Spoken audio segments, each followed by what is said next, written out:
Welcome to my inaugural podcast, which I think I'll call Conversations with Cohen. Folks listening and watching at home, I'd like to start with an introduction to my first ever guest, Marc Spector. Honored. Thanks for being here, Marc. I really appreciate your time. Pleasure, Greg. For some context and a little bit about Marc, Marc is the principal of the Spectorgroup, which really, from all I've learned about the Spectorgroup and read over the last few weeks, is really the quintessential American dream. Start the business. It really is, right? The business started in a garage in Great Neck, in Long Island, by Marc's father, Michael Spector, in 1965. Grown to an international practice with multiple offices across a whole variety of sector disciplines. Our relationship has developed given your expertise in the office market, and I had the pleasure of working with you recently on a project. So, Marc, thank you very much for taking the time. And I say, for people listening, the quintessential American dream, because in 1965, when Marc's father, Michael, started this, his business really boomed, started, I'd say, really hit its stride as he was taking the train into New York City every day, right. And was speaking to very loudly so folks could hear his passion. And he figured there were a lot of executives on the train with him. And sure enough, there was one CEO, correct me if I'm wrong, Marc. Yep. Could you remind me again who that was? The CEO of Allstate Insurance Company. Yes. Heard my father pontificating about architecture for so many rides into Manhattan that he finally approached him and said, I've learned so much about architecture from hearing you. Would you consider working with me to design our new headquarters for Allstate on Long Island in Farmingville? And that's really where it took off from there. Well, congratulations on your over 40 years. I tell that story a lot, by the way, to my kids, and it's a lore of the family. It's great. It's a great story to tell. So today, hard work and perseverance. What's that? Hard work, perseverance, and that's really what applies to today. Indeed. Very true. Very true. So what I'd really like to cover four things today. I'm really excited to have you on, especially given the current environment of COVID-19 and what awaits us on the other side of this, and what the office world will look like. So I'd like to talk about really the office of the future, post-COVID environment, how tenants should be thinking about architects and their services and when to engage you in the process, the lease process. Perhaps you can also touch on a few hacks or tips that would be helpful for tenants as they come into the leasing process themselves and think about space planning and architecture. And then anyone who knows you, Marc, I think bleeds blue and yellow. I think you bleed blue and yellow. You're a Wolverine through and through. I think that's where you learned your architecture skills. Oh, Schembecker bobblehead sitting on my desk. The sign of a true fan. Yes. So we'd love to find out your favorite Zingerman's sandwich, because no episode of Gregg CTV, of which this is a new segment, Conversations with Cohen, would be complete without discussing food. My pleasure. So let's get to it. So the office of the future. There's been lots of articles, Wall Street Journal, Vox, talking about what we look like, right? From de-densification to antimicrobial fabrics. I think it'd be really helpful to give viewers and listeners a brief picture of what the office looked like going into this and what densification was like prior to this. Greg, you're asking a lot of great questions, and obviously it is the topic of the day, is where are we going to land and what is it going to look like from an office workplace standpoint. The profession is very focused on this, and as a principal of Spectorgroup, I am working closely with other principals and CEOs of firms of our size and nature here in the New York area, across the country, to kind of generate a common message let's call it a message from the profession that we're going to want the American Institute of Architects to put out to the masses, so to speak. So what I'm going to offer today is going to be a contribution to the greater dialogue, and that's important to know. So the way we're seeing it right now is it's twofold. There is a short term or a term of transition as we prepare to reemerge into the workplace. And what does that transition look like? Versus where will we land when we are all back fully immersed in a working environment? What does the workspace then look like from a permanent standpoint? So let's touch upon the first, which is transition. Everybody, as soon as we get the green light, are going to be asked to come back to work in some fashion. We don't know what that is yet, but you are going to be reemerging into the workplace. And there's going to be fear. Oh my God, how am I going to get into the lobby of that building? How am I going to enter into an elevator with other people in the elevator to go up to my floor? How am I going to feel safe walking into my office space, working at my desk, going to the pantry in the kitchen for lunch, meeting in conference room spaces and collaborative spaces? How are we going to do that? And so there's a number of items that we have generated, listing out that we provided to our clients starting back from 5 to 10 years and all the way to our current clients and clients that are currently in design, what should be done mainly from a sanitization and purification standpoint. Not so much on the transition of layouts, but just to give everybody peace of mind that they're actually going to be able to work there. There is going to be protocols in place for facial protection. We believe that is going to be the case. And what does that look like is a discussion for another day. But orientations of workstation, we call them touch points, facial touch points. Are you going to sit opposite somebody in a workstation? We're working with a number of clients to pivot our seating 90 degrees so you're not faced head on. We're talking about introductions of sanitary sink locations, not just in what would be typical of kitchen space or bathroom space, but put throughout the office so there's a constant availability to wash your hands.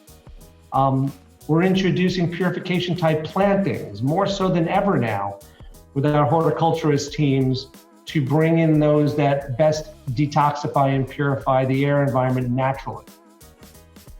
We're working with our HVAC contractors to figure out how we can improve and ensure that the air, the supply and the return of the air is better. The humidification levels are higher.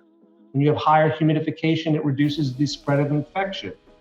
And so we want to make sure during the winter months, particularly here in New York, that we're able to increase our humidification.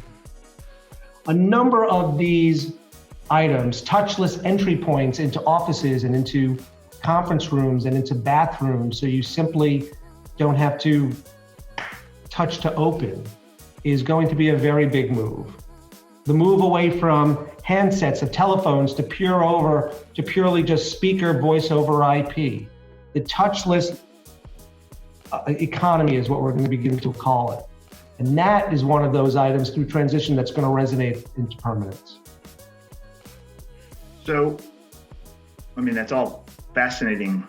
It is. And thematically, there are just so many different, first of all, I think there's so many different industries that can come from this, right? And a whole other economy that really can develop. Right, so exactly, you just hit it on the head, exactly. So look, during this time that we're sitting in right now, there's a tremendous amount of unemployment. It continues to grow. The curve to get to employment is not a straight drop down back to 3%. It's going to take several years to get to where we were. So unemployment ultimately leads to bankruptcies of certain businesses. So there's going to be a cleansing of the current landscape. But at the same time, as opportunistic as we are, and I do call myself an archipreneur, I fall in that, is that new businesses are going to be born out of this. There is no doubt about it.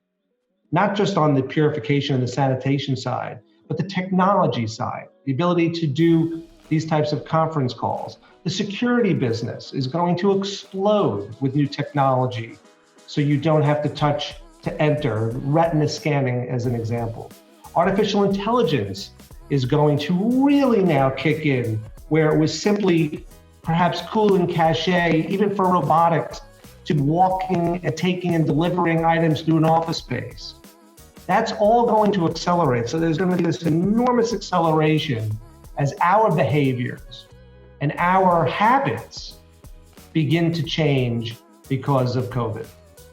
Now, Mark, something I struggle with is, so I put together a segment every month called How's the Market? So it's back into the last 30 days of activity, and also a little bit of prognostication, right? A little bit of forward thinking, where do we go? What does the market look like? So I was challenged this past month. I just finished that and that episode, and thinking about where we go with regards to office space. And one of those things that was really challenging for me is we've seen a massive densification of office space. And for people who are listening, it means the amount of square feet per employee went from something north of 200 to something around 165, 170 square feet. Lower than that, yes. Okay. So over a number of years, I think there was something like a 30% decline. So now we are at a point where we're thinking, okay, being so close to other folks is not a good thing, right? And it's not going to encourage our staff and our team members to want to be in that kind of environment. So if we go the other way, which is closer towards, let's say 200, and we can pick a number, but it doesn't matter as much as the trend is the other way. How does that affect the office market? Because yes, you're going to have you're going to have people taking up more space, but you've got a very fragile economic environment where companies aren't going to want to increase their real estate expenses, right? So you've got a need for more space per employee, but you've got an environment where you've got arguably weaker balance sheets and no appetite to take on more space. So how do you see that playing out? Gregg, it's another very good question. So currently, for the last few years, we've all been working towards this open office environment. We call it it's the WeWork mentality, where we are locating bench after bench after bench in very close proximity to one another. And we're looking to get as many individuals into the workplace that is permissible by code and egress. And those numbers are staggering. From a per square foot basis, you said a number, but we've been working with clients that we have it down to 100 to 110, 120 square foot per person. That's a pretty tight environment. The flip side of when you have these tight desking situations is that there's much larger and open, more collaborative space where they can go and where individuals can leave their desk and go do other work in various aspects and locations of their office space. Reception lobbies are no longer just dedicated to those coming in. When you walk into some of these open plan environments, the team members that are part of the organization are working in the lobby.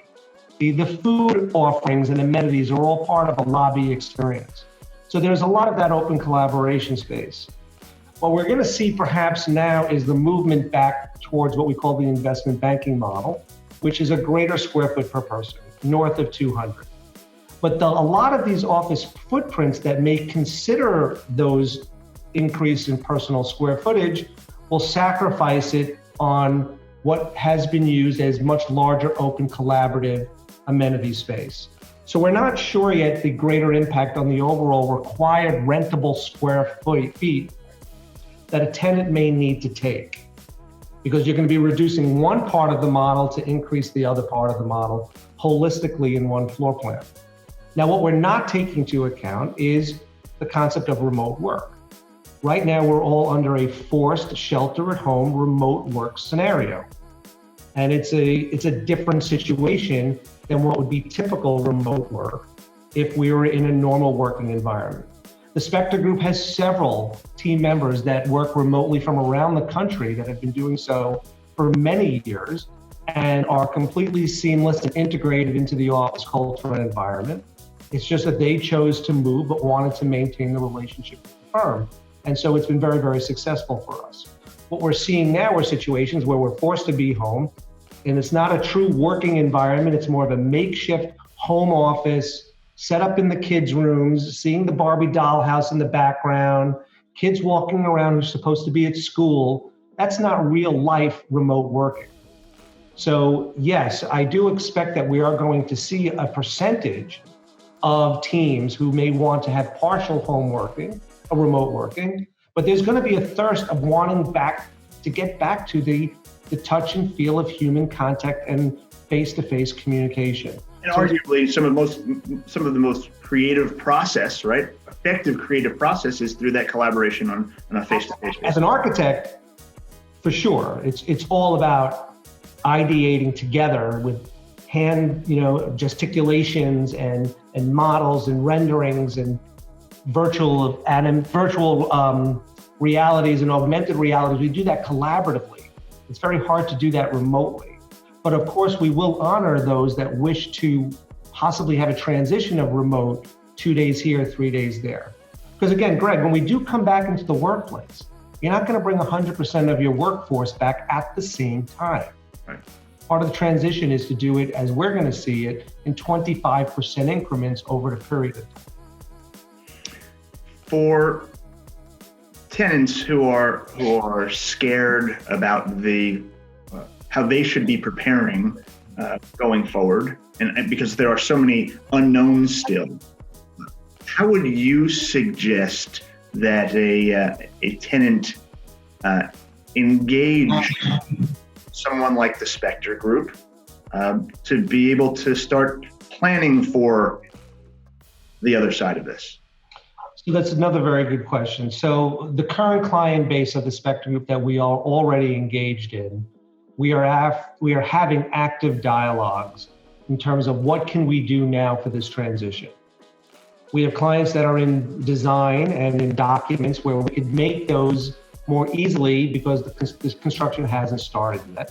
And we can factor these protocols, these COVID practice protocols into a project versus a completed project where there's going to be cost associated with modifications. We are in a pause situation right now. Construction has halted in New York City. So a number of our clients where we are actively in construction for their space, we're taking advantage of this gap time now and are going to look to institute and make changes before the space comes online for them, given the delay. So it's an engagement as a part of our services. We've been contacted by clients whose space we finished some time ago, asking what should we be doing, and we're coming on board and we're offering those services of what we're seeing right now, and then costs associated to get that work done for them. It really runs the gamut, and it's so unique to the client that there's not a common set of protocols. We've got a couple of clients that don't want to do anything other than simply put hand sanitizers on each person's desk and at the entrance into their office, and the rest of it is business as usual. That's one approach. And that doesn't necessarily mean that that's the wrong approach. That's just the approach that client wants to take, versus going to the other extreme of really taking design into account and making modifications for the long term, what they believe to be the greater good. And is there, sorry, go ahead. I do believe, I really, really believe that at a certain point, this is going to be in our rearview mirror. New York in particular has gone through enormous strife, since I've been in business, starting in 2001 to 2008, 2009. This is going to get into our rearview mirror, and it will be lessons learned. And there will be permanent new protocols in place. But we will get back to normalcy here in New York as we were prior. It's just, how long is that landing? It's purely vaccine driven as far as I'm concerned. Right.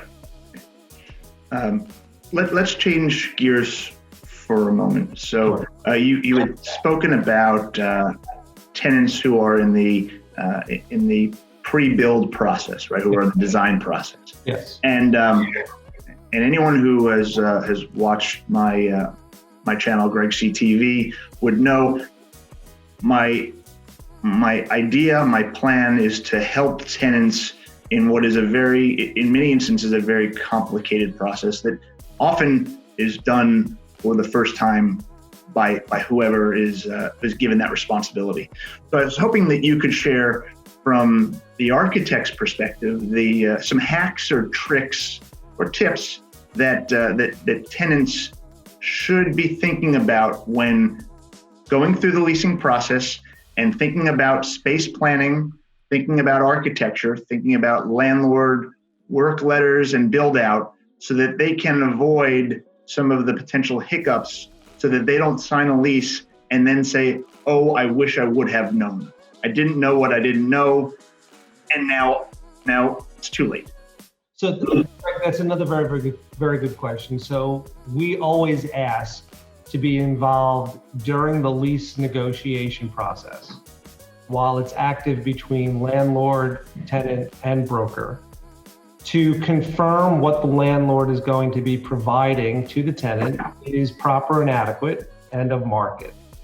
We want to always make sure that there's an understanding that we're dealing in a rentable square foot world here in New York. It's not a usable square foot world. And there is differences in loss factors really from building to building. So the understanding of what a square foot is, everybody needs to be aligned with that. And that's really critical. And sometimes they're not. And by the time we've gotten into a lease review, everybody fully understands we live in a rentable square foot world in New York City. And can you help give tenants a level of comfort with with what they're actually getting, so that they don't walk in and say, I didn't realize that there was a 50% loss factor in this space?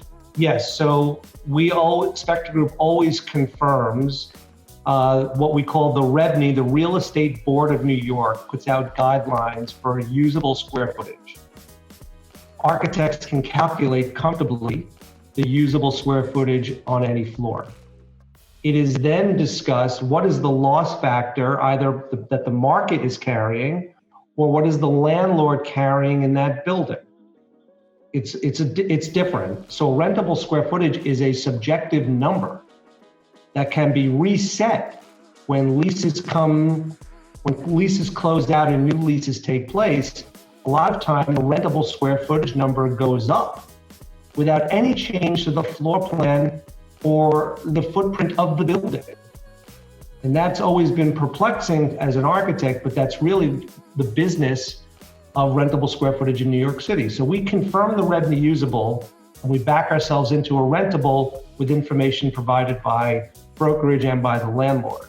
Once that is locked in, we then go through a very clear due diligence review of the lease to ensure that the scope of work that the landlord may be providing is proper. The budgets that the landlord is providing on a unit price basis is proper. Right down to the air conditioning and heating, the amount of CFMs coming into the space, airflow, temperature of air, humidification of air. All of these things, we have a checklist to confirm that in fact you are getting what you are expecting. Electric in New York City is a very big deal. The norm is 6 watts per square foot, but we're dealing now with power over Ethernet in New York City, which is the use of common electrical runs versus multiple home runs for electric, where you can power a smart office similar to a smart house with power over Ethernet. And what does that require? There's energy code regulations in New York City that we're only allowed 1 watt per square foot now for lighting, which is doable because we're living in an LED world. So we do this systematically. Egress is a very big deal because it relates back to densification. So egress is how you get out of your office space safely if there is a fire. It does not include elevators. There are fire stairs in buildings, and then there are widths associated with those fire stairs. And there are formulas that equate back to how many people you can have on that floor that meets egress requirements. And so because we've been practicing such dense footprints of people in these offices, they still have to meet the thresholds of egress. So we perform all of this type of work. And I can say to you, we have killed leases we have said no go because you just simply are not meeting the parameters that you think you might be getting. And that's always not good for an architect to tell its client, we can't go to that building. But you have to be completely transparent about it before they sign anything, because then it's too late. Right. You are the tenant's counsel when it comes to architecture and design, and arguably another piece of insurance for a tenant in this process that is arguably quite opaque, to make sure that all of the I's are dotted and the T's are crossed. I mean, one recent example was reviewing a work letter with, actually I think it was in our project, and the identification by the Spectorgroup that the drywall didn't go all the way up. Right? And for those people who are watching or listening at home, without all of that drywall, there's an impact on sound, right? You know that if there's not as much drywall between you and the office next to you, you can hear the person next to you, and there's nothing worse than being in an office where you can hear your peers on either side. So that's just one example in real world of something that we experienced, and how I can see the power of having an architect on our side. Well, a lot of times landlords provide building standards that equate to costs that relate back to rent. And so we want to make sure that those building standards are appropriate. And what obviously you're referring to, Greg, is a lot of times wall partitions between offices stop where the ceiling terminates and creates a plenum of open space above the ceiling, which sound can transmit from office to office with unencumbered. There's no barrier of entry. And that's quite annoying. And you may not know that that's the case. Whereas we prefer to have walls go to the underside of the deck and that are fully insulated, so they're completely sealed. And we have fire dampers between offices where we have ductwork going to feed air conditioning and heat. So it's those little things that are so critical to a completed project and occupancy of a tenant that a non-professional may not pick up. And that's where we end up being like the last line of defense. Beyond the legalities and costs and free rent and all that stuff that we don't control, we can control and confirm this piece, which is scope of work. I love that, the last line of defense. Makes a ton of sense. Well, Marc, I really want to thank you. That was some really valuable information that I think is on the minds of so many. And now we'll pivot just one last time. So, anyone who has had any experience with Marc, from your emails to your to conversations, it's all about the University of Michigan. And so you, correct me if I'm wrong, went to the University of Michigan studying architecture. Is that right? So yes. So I went to the University of Michigan. I graduated in 1988 with my Master's of Architecture from the Taubman School of Architecture. I maintain a position there now on the Dean's Advisory Board for Taubman for new policies and programming, and it's an exciting opportunity to kind of give back to the architecture school that's really given me so much. As far as the Spector family goes, my daughter is a freshman there, and she's the 10th Spector to go through the University of Michigan. Wow. So it's near and dear to us. Never missed a football game, never intend to miss a football game. And it's something that I'm proud to have as a legacy to me and my firm. And so then the next follow-up question is your favorite Zingerman's sandwich. So if you haven't had a Zingerman's sandwich, Zingerman's used to be a very small deli in Ann Arbor, and now has blossomed into a national business where you can go to zingermans.com and purchase and have sent to you anything that's on the menu. And the best sandwich you'll ever eat is what's called a Georgia Reuben. And there's nothing quite like it. So go to zingermans.com, order some Georgia Reubens and the whole assemblage of what they send to you, and have What's on the Georgia Reuben? Dinner with your family. What is on the Georgia Reuben? Georgia Reuben is turkey, provolone, sauerkraut, big, thick sour bread. It's an enormous sandwich.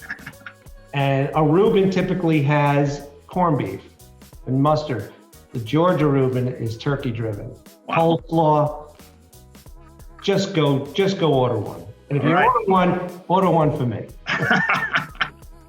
Well, Marc, thank you so much for your time. You know, this was the inaugural episode of Conversations with Cohen, and I'm honored. Marc, I really appreciate your insight into to what the future of the office is going to look like. And stay tuned.